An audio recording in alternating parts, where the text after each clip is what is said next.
Well, I start by saying again, thank you for the invitation to be here. It's really an honor to be with you, and I'm very much looking forward to the discussions in English this afternoon. As you can see, my theme is the value of science communication in society. This is what I want to reflect on with you, and in particular to think about how we can define and characterize the different roles that science communication plays in society.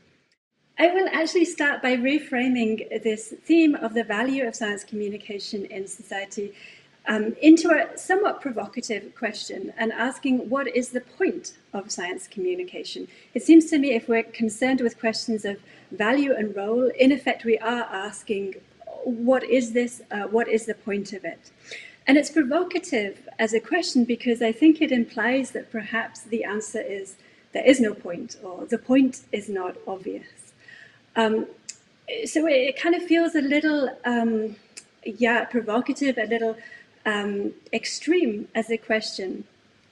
At the same time, I think it's also a very easy question for most of us to answer. If I ask you, any of you, what is the point of your science communication, your research communication, I am quite sure that you would have at least one and probably several answers to hand. And this might be anything from seeking to change particular behaviors, perhaps around health, to wanting to share a sense of wonder at the natural world, or perhaps encouraging young people to study science and to go into research on the longer term. So we all have these answers to hand. We all have purposes that lie behind the communication that we do.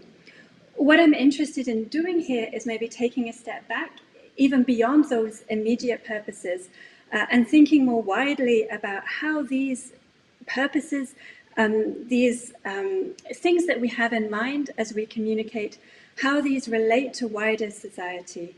And as I've said, how we can characterize more generally the value of science communication to society. What I want to do, in reflecting on this point of science communication, the purpose of science communication is to use material from some recent research. And this is material that comes firstly from the science communication literature, and secondly from interviews that we carried out with scholars and teachers of science communication. So this research was carried out by myself and some colleagues as part of the Quest project. The link is on the slide there, so you can find out more about that there. And when we looked at the results from these interviews, when we were talking to scholars and teachers of science communication about a number of things, including their views on the role of science communication in society, when we looked at this in combination with the literature, what we found was there are at least 6 ways, so in this material, 6 ways of thinking about the societal purpose or value of science communication. What I want to do now then is to briefly characterize to you these kind of 6 categories for thinking about the value of science communication. And then at the end, step back even further and think a little bit about how do these 6 ways themselves kind of collapse more into assumptions and ideas about how our societies work and the role that science communication plays within them. I apologize, there is a lot of building work going on, and just across the street they have started hammering something. So I hope that doesn't come across in a way that's too disruptive. Okay, so just to very briefly give you a flavor of these 6 ways of thinking about or explaining, rationalizing the value of science communication in society. The first category, or the first cluster of reasons that we can find, relate to ideas about accountability, legitimacy, responsibility. Essentially, this is the notion that much science, much research is publicly funded. And so there is some kind of responsibility there to feed back the results of that public funding to the people who are paying for it. So here you have an idea of some kind of social contract whereby we as society, as citizens, pay for science, and science is therefore collectively owned. We should be able to know about it, hear about it, perhaps have some say over it. Relatedly, there was a cluster of responses or rationales that essentially say science communication is important because we live in democratic societies. Science communication in different ways enhances democracy. So this can take different forms. This might mean the idea that if we live in a democratic society, democracy should be involved, or democratic processes should be involved in scientific governance. We therefore need deliberation and debate about policy choices. It might also be about the fact that many political choices and decisions involve science. We as citizens, as we vote, as we take part in democratic debate, we need to be able to access science to be equipped as citizens to make good choices there. So here we have notions of accountability and we have notions of democracy. Two further clusters of rationales. The first of which relates to the idea that science is part of culture and it is kind of normatively right that people are able to access that culture. So here we have ideas like the fact that science, as the interviewee says, is one of humanity's greatest achievements. It's this thing we've produced in the same way that our cultures and societies have produced art and music. It's something wonderful, it's an achievement. As many people as possible should be able to access that. Similarly, or it kind of in a related way about the importance of sharing what our cultures have produced, there were a set of reasons or rationales relating to instrumental purposes behind science communication, that there are pragmatic or practical reasons that people, we need to access science. And this could take different forms, these kind of instrumental rationales. On the one hand, we as citizens, perhaps we need to make choices in our everyday lives where scientific knowledge is important to making good choices. Again, we might point to health decisions or whether or not we take a vaccine, for instance. We have to make choices. We therefore need to be able to access good, robust knowledge to help us in those choices. Similarly, policymakers have to make choices. They have to make decisions. It's therefore important that they also are able to access scientific knowledge so that they too can make good decisions. And finally, in this instrumental cluster of rationales, we think also about what scientists can get from engaging with public audiences. So here, the people who are benefiting instrumentally from science communication are scientists, in that when they perhaps have conversations with non-specialists, when they hear questions, when they engage with people who perhaps have experiential knowledge, their science can instrumentally benefit. So a whole swathe of different ways in which science communication kind of has practical value to society and the way we live in it and the choices that we make. The final two clusters of rationales or reasons for valuing science communication were somewhat different, and they appeared differently in our empirical material. So the first on the screen there, relating to marketing, this was something that was framed by our interviewees, at least in somewhat negative terms. So they often said science communication as marketing, as branding, as unreflective public relations practice or advertisement, as the interviewee says. They framed this as something that was on the rise and that they were uncomfortable with. So here, the purpose of this kind of science communication, advertising universities or individuals or research organizations, this was seen as something that for our interviewees, I think you could debate this a little bit, but for our interviewees, they saw this as something that was not helpful in the broader context. And finally, something that our interviewees didn't really mention, but that does come across in the research literature, is the notion that there is an economic rationale for science communication. So the idea that we live in technological societies, we need people who are trained in science and technology. We need to recruit people into these domains. We need skilled workers. And so science communication forms part of that in recruiting people, in giving people knowledge that they need to work in these professions, and kind of building up a knowledge base for contemporary societies.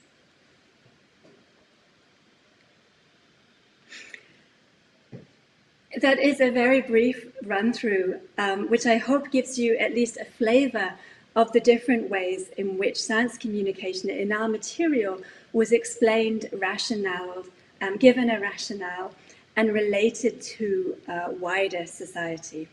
What's important, I think, is that these sets of categories or reasons, they are not exclusive.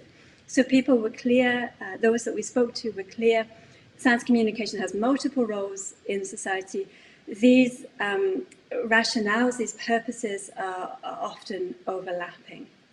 So it's not to say that we have to choose one of these or commit to one of these when we think about our own science communication practice. The other reason that I think these six categories or frameworks for valuing science communication are useful, though, is because it really shows that science communication is important because we care about the kind of societies we want to live in together.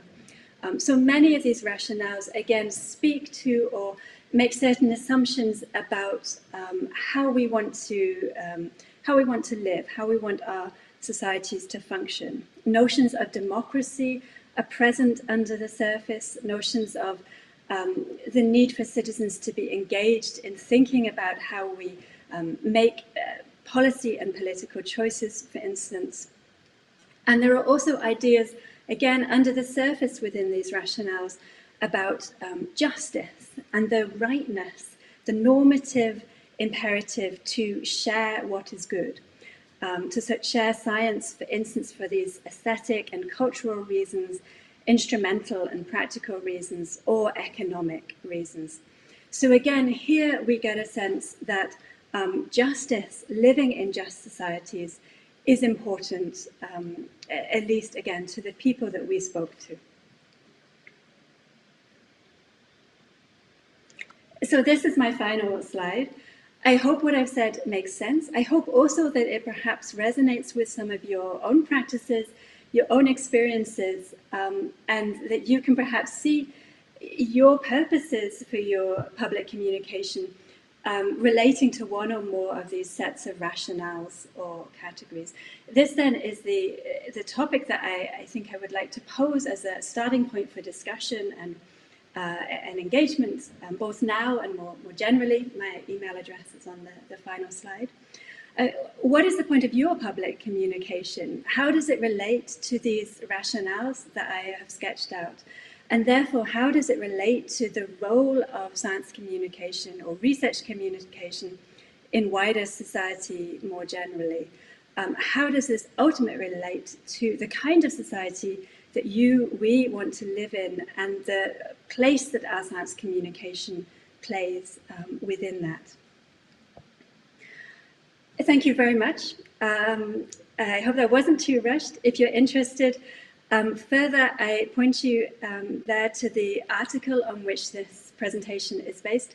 And I must close by thanking the whole Quest team who were involved in this research, but particularly Trina Unanda, who was involved in carrying out the interviews with me. So thanks to her in particular. I hope I haven't gone on too long, Anders. I look forward to comments and discussion. Thank you very much, Sarah. And in addition to that, I will also like to mention that there is an interview with you in tidningen Curie right now, which is out right now. So you will get the link to that interview in the chat, in the Zoom. So, Sarah, are there, as we are talking about also future trends in this afternoon, are there any of these 6 types that you sort of see that will play an even bigger role in the future? Or what's your... Yeah, it's an interesting question. I mean, so to step back from my own views for a moment, one thing I would say is that our interviewees talked a lot about a growth in this more marketing, perhaps less reflective forms of science communication. And they often viewed this with concern and spoke about, for instance, you know, the difficulties of doing investigative science journalism in the current context for journalism, the kind of financial pressures, and the rise of branding as a strategy for universities and research organizations. So this was one dynamic that our interviewees kind of sketched out and were often concerned about, seeing that form of more unreflective communication as kind of being to the detriment of forms of communication that are more oriented to democracy, perhaps also culture and just the sheer pleasure of engaging with scientific knowledge. In terms of my own sense, I mean, I think you've this morning already been talking about the pandemic.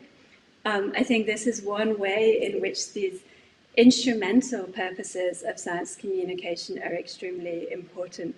You know, in a context in which I think the vast majority of us feel confused often about what to do, how to behave, what the right decisions are. I think science communication that gives us robust knowledge that can help us make good choices is extremely important and has been recognized as such. So I think simply providing knowledge that enables us to make good decisions in our own lives, also that enables politicians to make good decisions, I think this is something that, yeah, that is particularly important right now.